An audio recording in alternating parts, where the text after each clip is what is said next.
అమెరికాలో మరోసారి కాల్పుల కలకలం చోటు చేసుకుంది. రిపబ్లికన్ పార్టీ అధ్యక్ష అభ్యర్థి మాజీ అధ్యక్షుడు డొనాల్డ్ ట్రంప్‌కు సమీపంలో కాల్పులు జరిగాయి. ఫ్లోరిడాలోని వెస్ట్ పామ్ బీచ్‌లో తన గోల్ఫ్ కోర్టులో ట్రంప్ గోల్ఫ్ ఆడుతుండగా ఒక వ్యక్తి అనుమానాస్పదంగా తుపాకీతో సంచరించాడు. దీంతో ఆ వ్యక్తిపై సీక్రెట్ సర్వీస్ ఏజెంట్లు కాల్పులు జరిపారు. ఈ ఘటనతో ట్రంప్‌కు సురక్షిత ప్రాంతానికి తరలించినట్లు సీక్రెట్ సర్వీస్ అధికారులు పేర్కొన్నారు.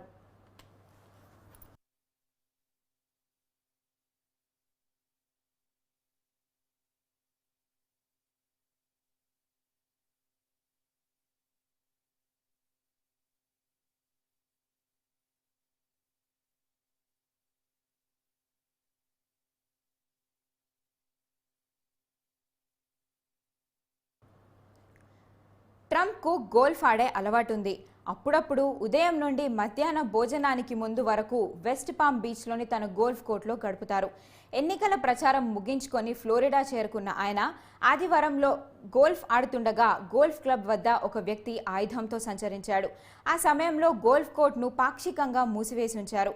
అనుమానితుడిని కోర్టు కంచెలోకి ఆయుధాన్ని ఉంచడమే దాన్ని గమనించిన ఏజెంట్లు కాల్పులు జరిపినట్లు అధికారులు తెలిపారు.